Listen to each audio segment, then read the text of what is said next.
In this video, we are going to be walking through the core rules for Grimdark Future Firefight by one-page rules. Ta-da! Hello gamers, Matthew here from Grey Army Gaming. It is time for Grimdark Future Firefight. In what follows, I will be covering the rules version 3.4.0 from the Beginner's Guide. All of these rules are free to download on the One Page Rules website, along with the free Army List Creator app. If you're looking for specific rules, feel free to jump ahead using the timestamps below. Otherwise, I will be covering general principles, preparation, game structure and movement, shooting, melee, wound effects and morale, terrain, and finally, special rules.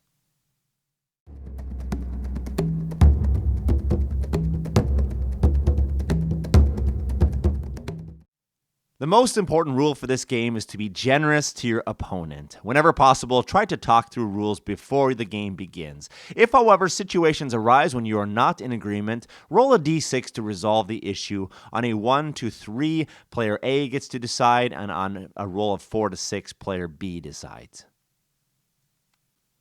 Models and units. In the rules, individual miniatures are referred to as models, while groups of models are referred to as units.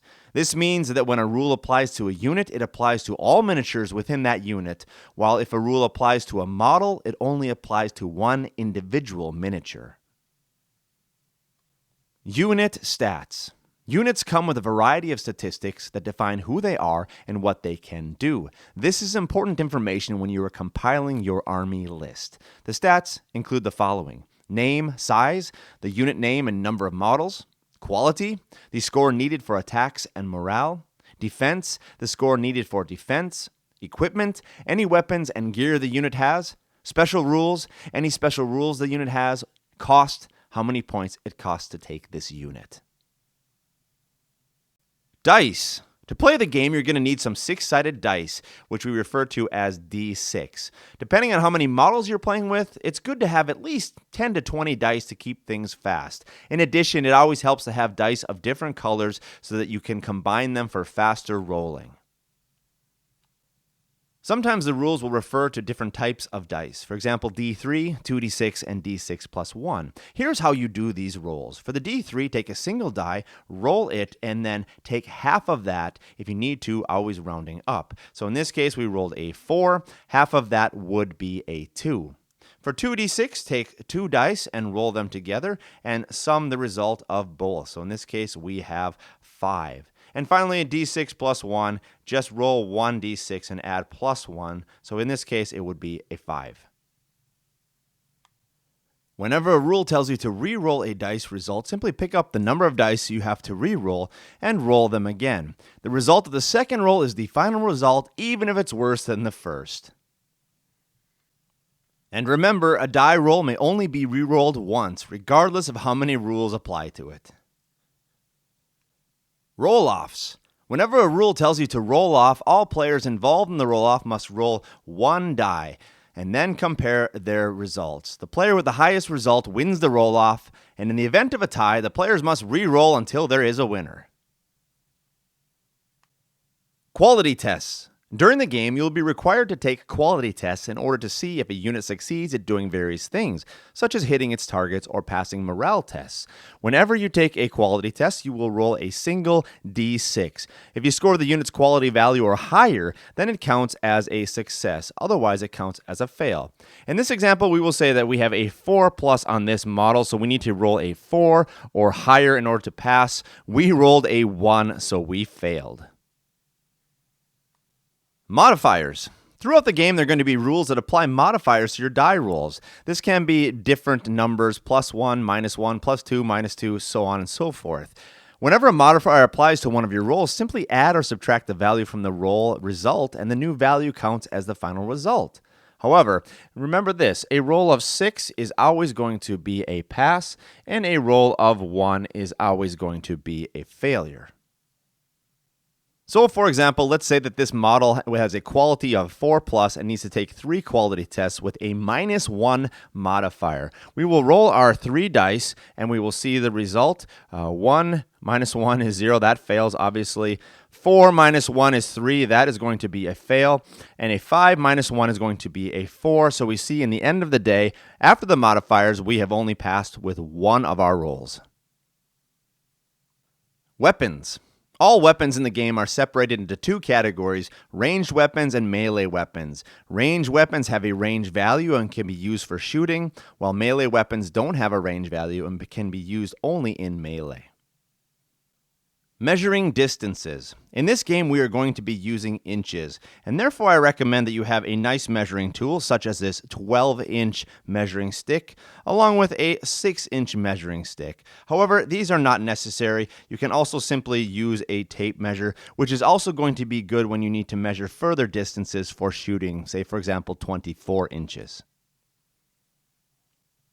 When measuring the distance between two models, you always measure from or to the closest point of their bases. So in this example, you see that we have exactly 6 inches between the two models.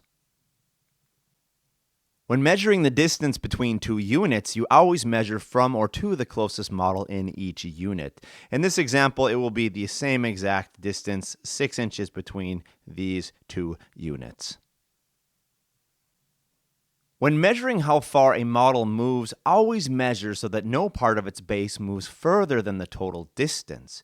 So if we are to move this model 6 inches, this would be an incorrect move because it exceeds the 6-inch movement, whereas this would be the correct movement. Line of sight.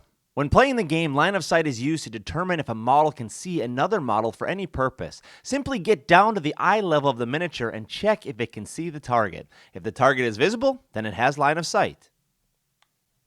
Models can always see in all directions, regardless of where the miniature is actually facing. So the model always has line of sight to themselves and in 360 degrees. If there is nothing obstructing the view of the model, then we say that this has a clear line of sight to the enemy. In some cases, we have line of sight, but our target is in cover, such as this alien hive behind the bush. In other cases, our target is completely hidden, and we therefore have no line of sight on them. It should be noted that line of sight can also be disrupted by other units, whether friendly or foe units. So for example, the line of sight from this model over to this model is disrupted by a friendly unit. One's own unit, however, will never disrupt line of sight. So as you see here, this is one unit. This model is still able to fire here with no disruption of line of sight.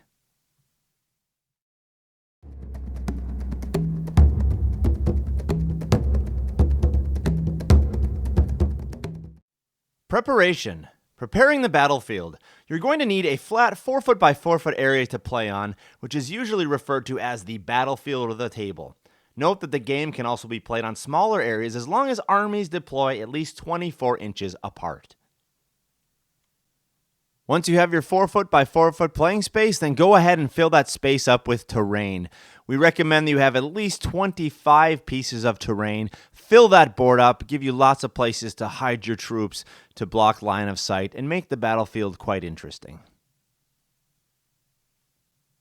If you don't have specific terrain pieces like these, it is always possible to be creative and use things like books, cups, mugs, etc., so that you can still get a table full of things and objects that block line of sight. After the table has been prepared, you and your opponent must set up D3 plus 2 objective markers on the battlefield. So one of you can roll a D6, and that would be 1 plus 2 for a total of 3 objective markers that we would have to put down. The players then roll off, and the winner picks who places the first objective marker. In this case, it will be the black die player. The players then alternate in placing one marker, each outside of the deployment zones, which are 12 inches from the outsides, and over 9 inches away from other markers. So for example, if this is a deployment zone to the left 12 inches, I could place my marker anywhere outside of that deployment zone, so long as it is not within 9 inches of another marker. When the other player has its turn to play the marker, we need to remember outside the deployment zone, but more than 9 inches away from that marker. The mission of the game. At the end of each round, if a unit is within 3 inches of a marker while no enemies are, then it counts as being seized. Markers remain seized even if the unit moves away. But if units from both sides contest a marker at the end of a round, then it becomes neutral again. So this team here has claimed this marker. Were this team to move away, they would still possess it unless the other team comes within 3 inches. In that case, this new team would claim the marker. If the marker is contested by both teams at the end of the round, it is considered neutral and nobody claims that marker. And gameplay continues on in this fashion until the 4th round has been played and the game ends. The player that controls the most markers wins the game. In the case of a tie, when markers are contested at the end of the game, the team with the higher points value will be declared the winner. Preparing your army. Before the game begins, you and your opponent are going to have to agree on what size of game you want to play. A good size of game is 200 points. You see here we have this group of models in 2 units for a total of 200 points. One optional rule that you can use if you agree with your opponent on it is the force organization rules. If you want to use these rules, your armies need to follow certain limitations, and you can see those limitations here. So for example, when playing a 300-point game, players may bring max 2 heroes, max 3 copies of each unit, no unit worth over 105 points, and max 10 units in total, max 15 models in total. Deploying armies. Once the mission has been set up, the players roll off and the winner must start deploying their army first. The winning player first chooses one table edge to deploy on and then places one unit fully within 12 inches of their table edge.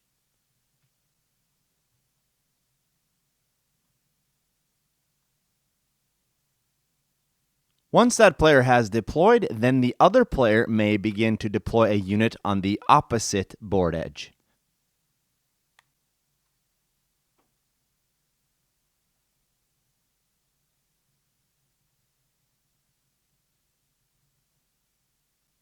Deployment then moves back to the other player, and this continues until both teams have deployed all of their units.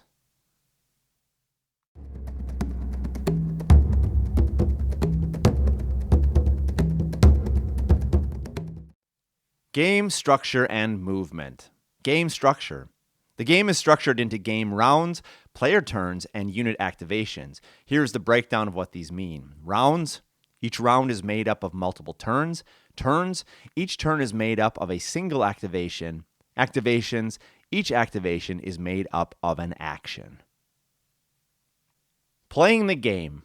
After deployment, the game starts with the first round, and the player that won the deployment roll-off takes the first turn. During their turn, the player picks a unit that has not yet been activated and activates it by performing an action. For example, moving.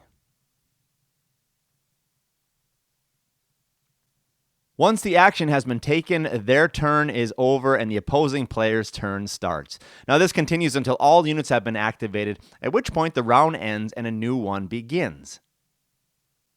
On each new round, the player that finished activating first on the last round gets to activate first. So had we finished up here, if this was our last move and our opponent got to activate, then we would get to begin in the next round. After 4 rounds have been played, the game ends, and players determine who won by checking their mission objectives. The team with the most objectives held wins the game. Activating units. Players must activate one unit that has not been activated yet and take one action. Here are all available actions and what they allow a unit to do. Hold. Doesn't move, can shoot. Advance. Moves 6 inches and can shoot after moving. Rush. Moves 12 inches but can't shoot, and charge, moves 12 inches into melee. Models may never be within 1 inch of models from other units unless they are taking a charge action, and they may never move through other models or units, friendly or enemy, even if they're taking a charge action. Note in addition that models may never be placed in physically impossible locations, and neither may a model move off of the battlefield. Holding. When taking a hold action, the models in the unit may not move, but they may freely turn to face in any direction. And that will be important because while holding, they are also able to fire their weapons. Advancing. When taking an advance action, all models in the unit may move by up to 6 inches.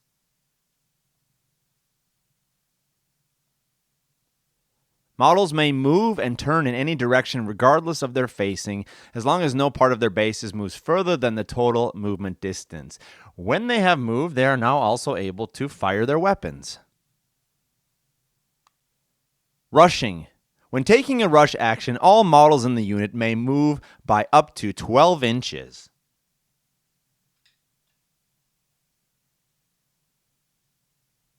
Rushing means, however, that the unit is unable to fire their weapons. Charging. When taking a charge action, all models in the unit may move by up to 12 inches, trying to reach base-to-base contact with one enemy unit, and may ignore the 1-inch distance restriction. Units may only take a charge action if at least one model is within charge distance of the target unit. So as we see here in this case, this model is clearly within 12 inches. We'll place it into base-to-base contact, which means we are into melee.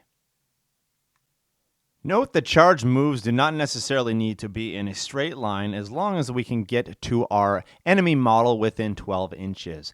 Moreover, if it becomes impossible to make the connection with the model due to other things being in the way, then the unit may complete its move in any direction and end its activation without going into melee. Unit coherency. All models in a unit must always stay within 1 inch of at least one other model and must stay within 6 inches of other models or as close as possible, forming an uninterrupted chain of models in 1 inch coherency with each other. As you see here, these models are clearly within 6 inches of one another, and they are clearly with 1 inch between them. This, however, would fail to be a unit coherency. As we see here, this model is not only more than 1 inch away from the other models, but the entire unit extends further than 6 inches.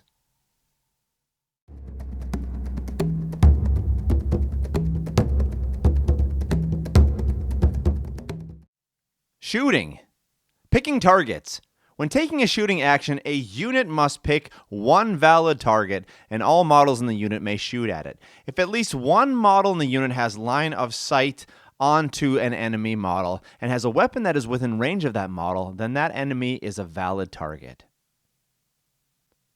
Who can shoot?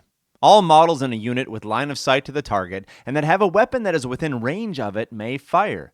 Note that models may always ignore friendly models from their own unit when determining line of sight. Remember, due to the different line of sight rules, this means that certain figurines or models will not be able to fire on the enemy. Multiple weapon types. If a unit is firing multiple weapon types, then you may separate each weapon type into its own weapon group. This allows you to fire potentially at different targets. So for example, if we take this Battle Brother and we say that they are armed with rifles and plasma rifles, since they have two weapon types now, the Battle Brother would be able to fire the rifles at a nearby unit and then perhaps the plasma rifle at a different unit. The shooting sequence. Shooting is done in a simple sequence which has to be followed separately for each weapon group. And here are the steps. Determine attacks, roll to hit, roll to block, check wound effects. Determine attacks. Sum the attack value from the weapons of all models that can shoot at the target to determine how many attacks the unit has in total for this shooting. In this example, we'll say just that this Battle Brother has a single attack, so we will only be rolling one die against this unit of alien hives.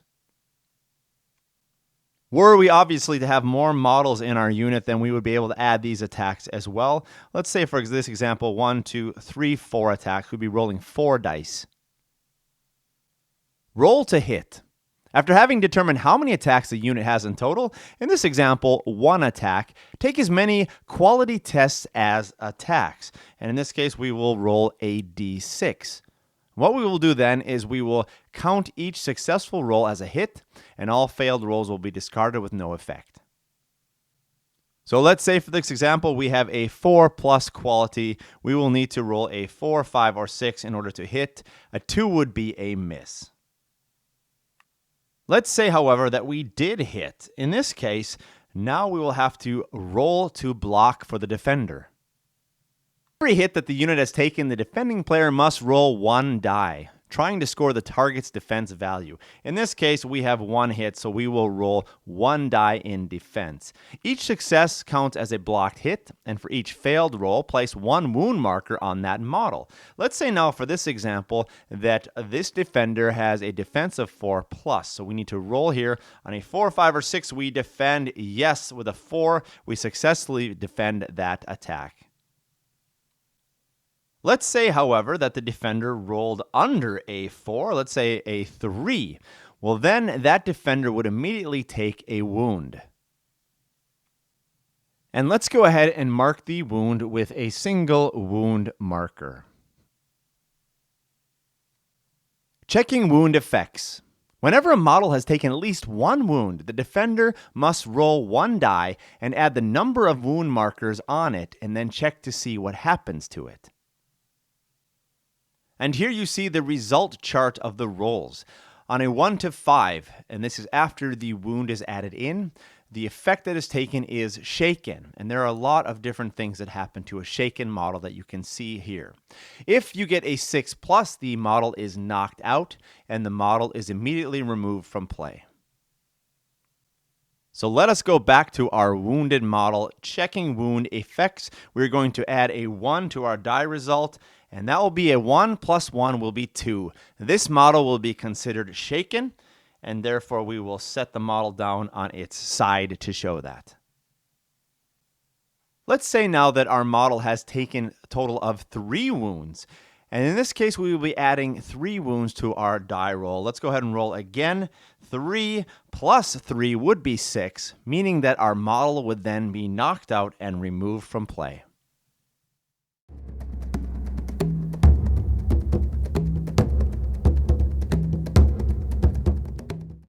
Melee. Picking targets. When taking a charge action, a unit must pick 1 valid target, and all models in the unit must charge it. So this group here will select this model as its target. If at least 1 model in the unit is within charge distance of 1 model from the target unit and has a clear path to reach it, then that enemy is a valid target. No line of sight is needed. Clearly, we are within 12 inches here, so we're able to move all of our models into base-to-base combat, into melee. So once again, charging models must move by up to 12 inches to get into base-to-base contact with the enemy. Get them as close as possible while still maintaining unit coherency. Once all charging models have moved, all models from the target unit that are not in base-to-base contact with the charging model must move by up to 3 inches to get into base-to-base contact with the charging model, or as close as possible, maintaining unit coherency. So this guy, for example, will be able to charge in here as well. Who can strike? All models that are within 2 inches horizontally and 4 inches vertically of an enemy model from the target unit may attack it. Models must strike with all their melee weapons and may only strike at models from the target unit. So we see here these two are clearly into melee combat. This one is further than 2 inches away, so it is unable to strike. The melee sequence. Melee is done in a simple sequence which has to be followed separately for the charging unit and the target unit. And here are the steps. Determine attacks, roll to hit, roll to block, and check wound effects. Determine attacks. Sum the attack value from the weapons of all models that can strike at the target to determine how many attacks the unit has in total for this melee. In this example, we will say that our model here has simply 1 attack onto the defender. Next, roll to hit. After having determined how many attacks the unit has in total, in this case 1, take as many quality tests as attacks. Each successful roll counts as a hit, and all failed rolls are discarded with no effect. Once again, we will say that this model has a 4+, so we are rolling to get a 4, 5, or 6. With a 4 we hit. At this point, our defender is able to roll to block, and we will also say a 4+. Let's go ahead and roll this off. A 1, no. That will be a wound that goes through. And as with shooting, we will go ahead and assign a wound to that model, and then we will roll off on the wound effect chart. A 3 plus a 1 is a 4, so that means that this model is simply stunned, and we will place the model on its side to show that. Let's say for this example that our defender was able to defend the attack and is now going to be able to attack back. These are called return strikes. So once all the charging models have attacked, the defending unit, if they choose to strike back, they do not necessarily have to, they are allowed to. Now note that striking back does not count as its activation, and activated units may strike back. So let's go ahead and attack here. We will say as well it is a 4+. No, a 3 is a miss. Were the return attack to go through, we would then be able to roll for a block, and if we're unable to block that, we would roll again to check the wound effects. Fatigue. After attacking in melee for the first time during a round, either by charging or by striking back, models only hit on unmodified rolls of 6 in melee until the end of the round. This represents that it is a very grueling fight, so if another unit were to come into contact here, this model would only be able to attack and hit on a 6. And of course, that is an unmodified 6. So if we would roll off, a 6 would be the only way to connect with wounds. The same thing applies to this guy as well. He's also been fighting, so he remains fatigued as well.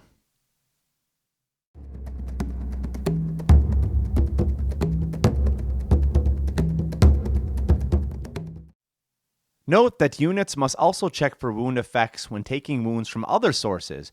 So this includes special rules, terrain, etc. Say this guy were to fall off the ledge and to take a wound, then we would still need to roll on the wound chart. A 4 means he is stunned, so he will remain face down. Groups and wounds. When a unit with multiple models takes wounds, each wound immediately kills one model until only one last model remains. So for example, let's say that this group takes a blast on them and it does a total of 4 wounds. What that would mean is we would remove 1, 2, 3 casualties, and our final guy would receive 1 wound, which means we would have to roll on the chart to see what happens. 5 would be plus 1 would be 6. He would be removed from the game. Consolidation moves. In melee, if one of the 2 units was destroyed, then remove those models and the other unit is immediately able to move 3 inches. If neither of the units was destroyed, then the charging unit must move back by 1 inch, if possible, to keep the separation between units clear and to show that they are not locked in melee. Morale tests. At the end of each round, if an enemy is down to half or less of its starting units, then all of its units must take a morale test. In this case, we are starting out with 2 units. Let's say that this unit has been destroyed, meaning that we are down to half of our starting units. That means that we need to take a morale test here to see if they remain on the battlefield.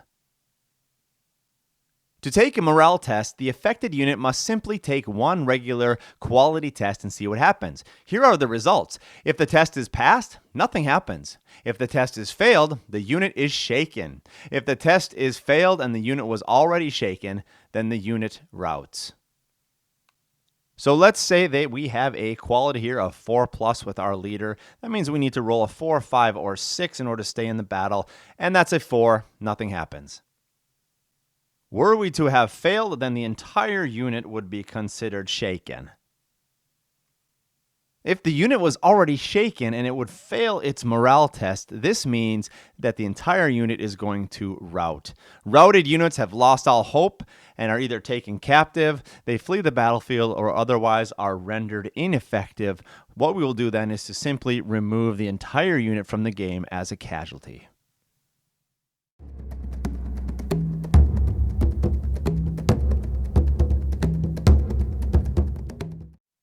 Terrain. Terrain rules. When setting up terrain, players must agree on what terrain type rules each piece of terrain follows. This will make sure that you do not have any arguments during your game and that things can proceed smoothly. So go through the terrain pieces that you put down and pick out exactly what kind of features they have. Let's cover a few of the different kinds of terrain. Open terrain. This might include things like grass fields, dirt roads, streets, etc. It's any surface that is not specifically defined as a type of terrain, like forests, buildings, rivers, etc. This counts as open terrain, and it has no effect on the gameplay. Impassable terrain. This could include mountains, canyons, deep water, etc. In this case, we have a whirlpool. Any surface that would stop models from moving through it, as well as gaps over 1 inch wide, count as impassable terrain. Units may not move through impassable terrain unless they have any rules that allow them to ignore it. Note that units may move across gaps up to 1 inch wide as if they were flat ground, but may not end their move partially overhanging gaps or terrain. Blocking terrain. This includes walls, buildings, rocks, etc. Any piece of terrain that models can't see or shoot through counts as blocking terrain.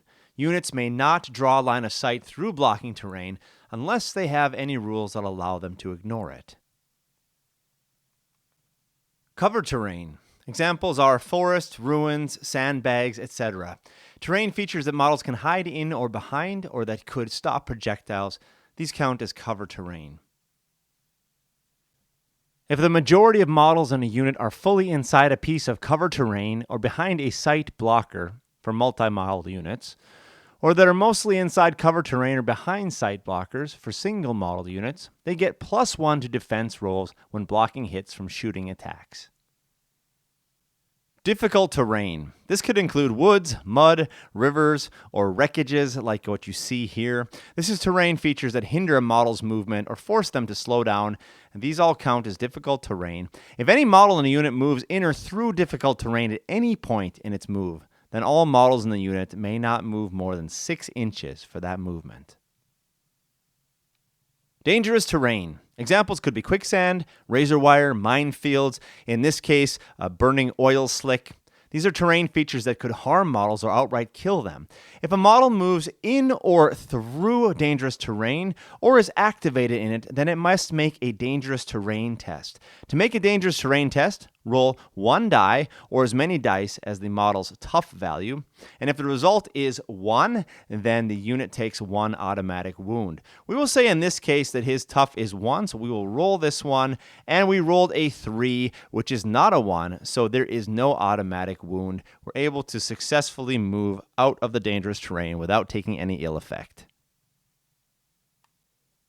Elevated terrain. This includes hills, rooftops, cliffs, etc. These are terrain features that are over 3 inches tall. They count as elevated terrain and are impassable. But any terrain piece that is up to 3 inches may be climbed as part of a unit's move. Just remember that units may not end their move mid-climb. In other words, everybody needs to get to the top of the climb. Note that short terrain up to 1 inch tall may be ignored for the purposes of movement instead of having to climb 1 inch up and 1 inch down to pass it. So in this case, we'd be able to move across this without any penalty.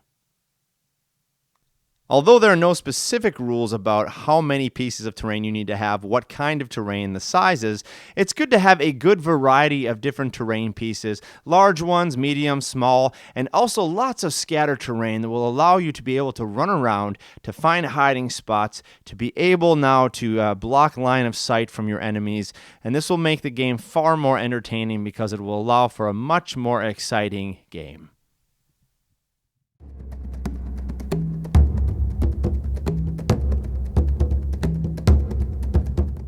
Special rules. Rules, priority, and stacking effects. Most units have one or more special rules that affect the way they behave, and that sometimes goes against the standard rules. Whenever you come across one of these situations, the special rule always takes precedence over the standard rules.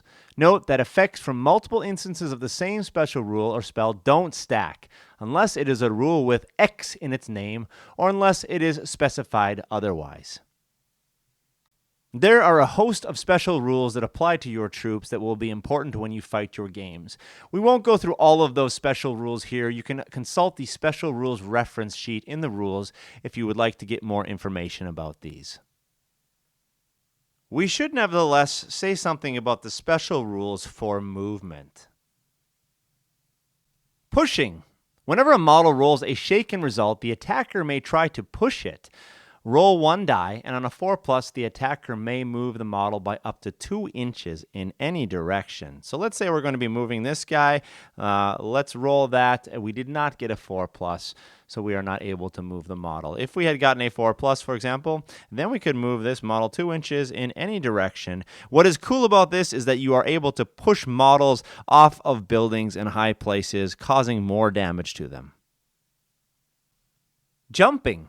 Models may cross 1-inch gaps or jump off 3 inches of elevation as regular movement, but they must jump to cross gaps or drop off elevation of up to 6 inches.